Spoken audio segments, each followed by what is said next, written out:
Today we are going to discuss a diagnostic tool by which we can assess autism spectrum disorder. So basically I will be focusing on Autism Diagnostic Observation Schedule, Asperger Syndrome Diagnostic Scale, and Ritvo Autism Asperger Diagnostic Scale. So we will just understand in brief what are those checklist or tool and how it looks. Let us come to the first Autism Diagnostic Observation Schedule. It is also called ADOS. This autism checklist is semi-structured assessment of communication, social interaction, and play. This ADOS is used to assess communication, social interaction, and play for an individual who is suspected of having autism or other pervasive developmental disorder. Developed by Lord Ruther, D. Lowery, and Rishi in 2000, and latest version published in the year 2012. And it has age range which we can assess up to adulthood, that means till 18 years or above 18 years as well. Administration time, it takes just 40 to 60 minutes to administer and find out the characteristics of autism spectrum disorder. It has a benefit which allow you to accurately assess and diagnose autism spectrum disorder across age, developmental level, and language skill. That's why it is very important, and it has this benefit. It has certain modules, 5 modules which is discussed or which they have in the ADOS checklist. Let us see what are those. Toddler module, from children between 12 to 13 months of age who do not consistently use phrase speech, we use toddler module. And module number 1 for children those who are above 31 month and older who do not consistently use a phrase speech. So in the beginning, as I said, ADOS is used to assess the communication skills. So it is based on the communication mode of assessment, which is elicited by this model, I meant to say. And module 2 for children of any age who use phrase speech but are not verbally fluent. They are not verbally fluent. They cannot fluently talk. Number 3 model for verbally fluent children and the young adolescent, those who are at 14 years, they have little fluency in their communication, then we can use model 3. And model 4 for verbally fluent older adolescent, it may reach above 18 year or adulthood. And format, it is a standardized behavior observation, and it has a coding sheet as well. So in a standardized behavior observation, you have the series of items which you can observe model wise, and then you have to code it with the specific numbers. So ADOS manual contain 2 parts. Part 1, module number 1 to 4, just now which we have seen, and part 2 is about your toddler model.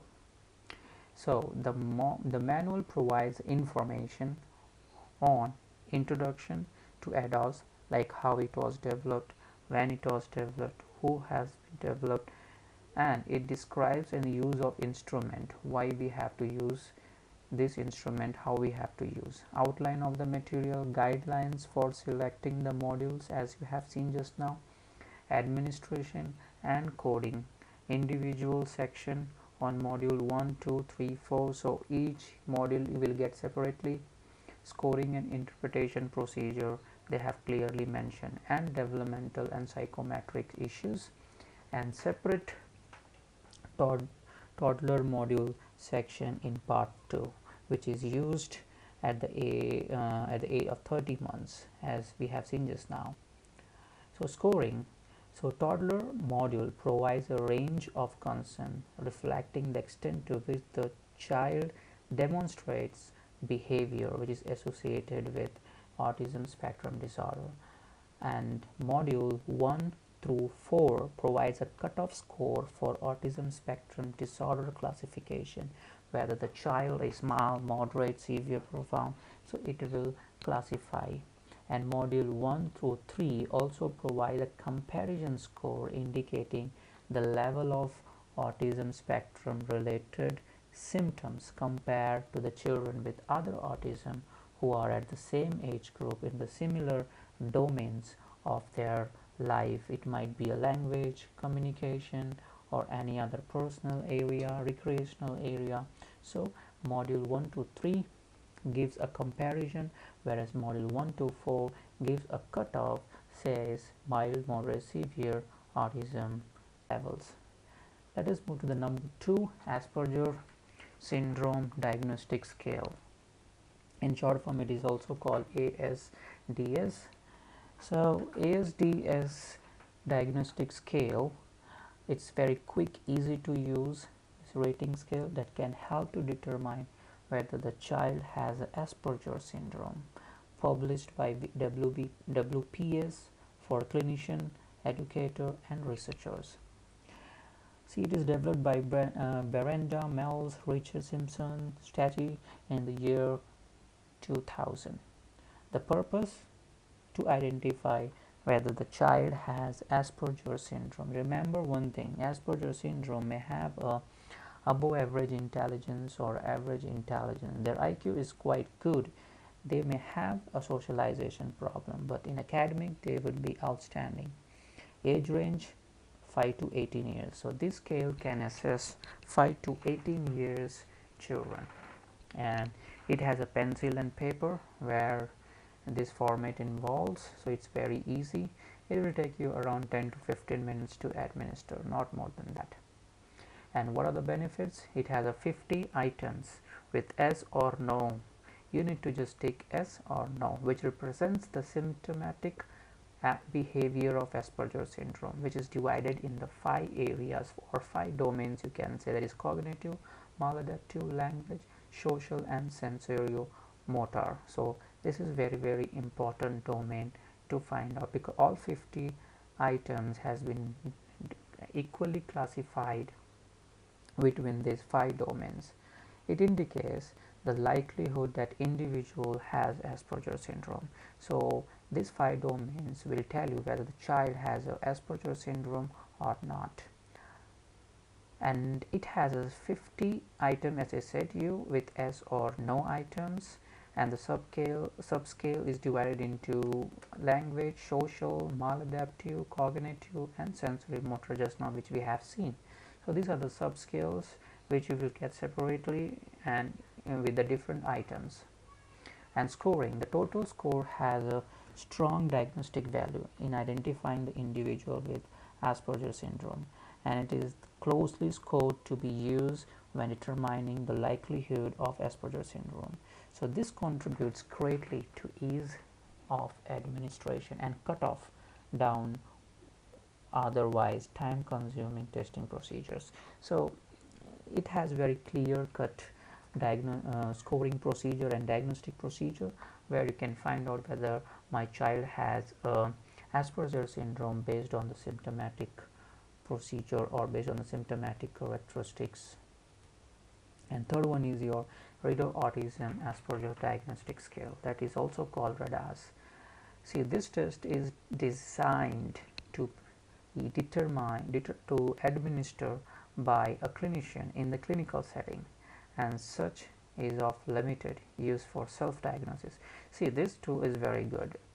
This I can apply on myself. At the very least, it take test with resistance of someone who know you well. If you are suspected you have an autism related disorder such as Asperger syndrome, by all means take this test, but do not really on the results.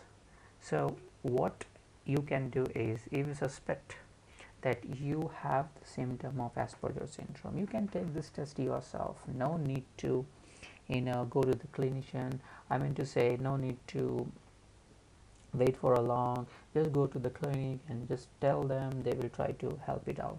So Department of Clinical Neurology at Karolinska Institute, they have developed this.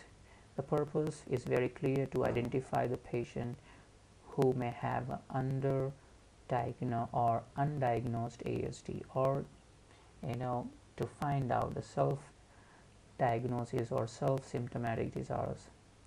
Age range designed for adult 18 plus with average or above average. As I said you earlier that Asperger syndrome may have above average intelligence. So they are very intelligent in academic. They may have a difficulty in social skills. Administration time is 1 hour plus because it has many questions. I'll show you the checklist in a while. And benefits, it has a good benefits. The RAADS R is a revised version, so proved to be highly accurate in discriminating between subjects with autism spectrum disorder and those without DSM-4 text revised diagnosed and with another DSM-4 diagnosis.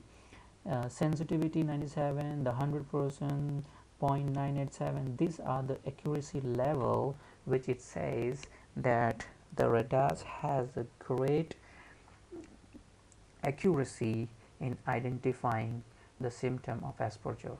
So number of items is 78.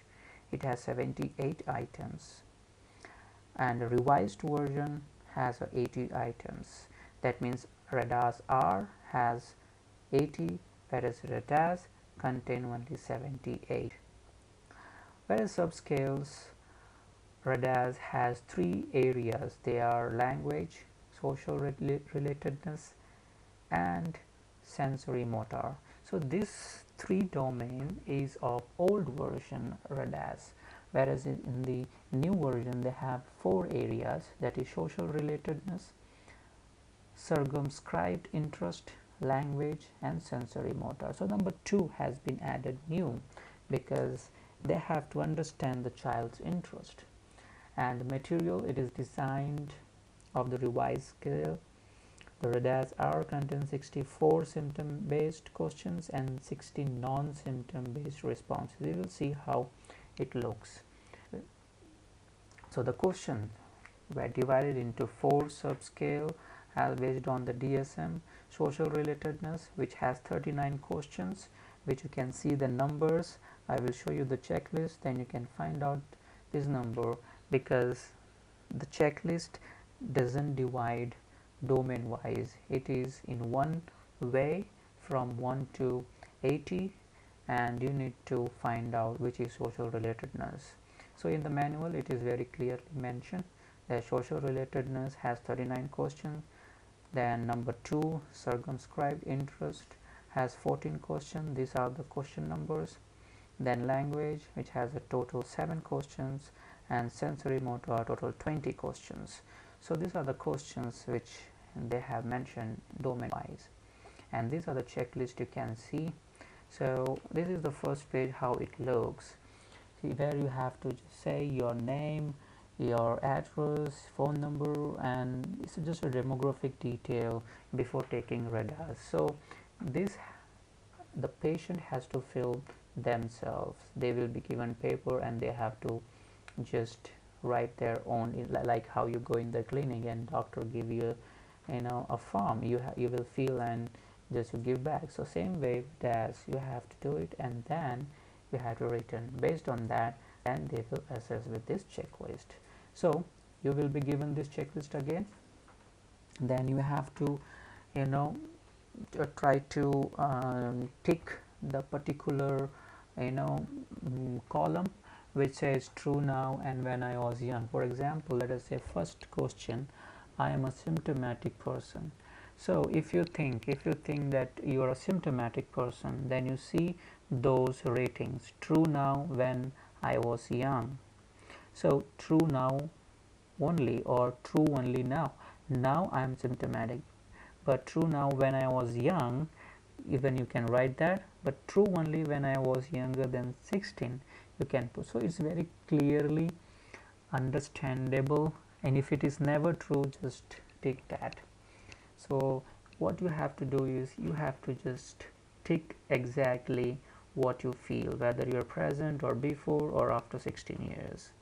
So likewise, these are the checklist which you can see, and you have to mark you have to answer total 80 questions. Yes, 80 questions you hear. This is a way how you will score. I think you have understood and it is clear to you. If you have any doubt, just let me know. Comment.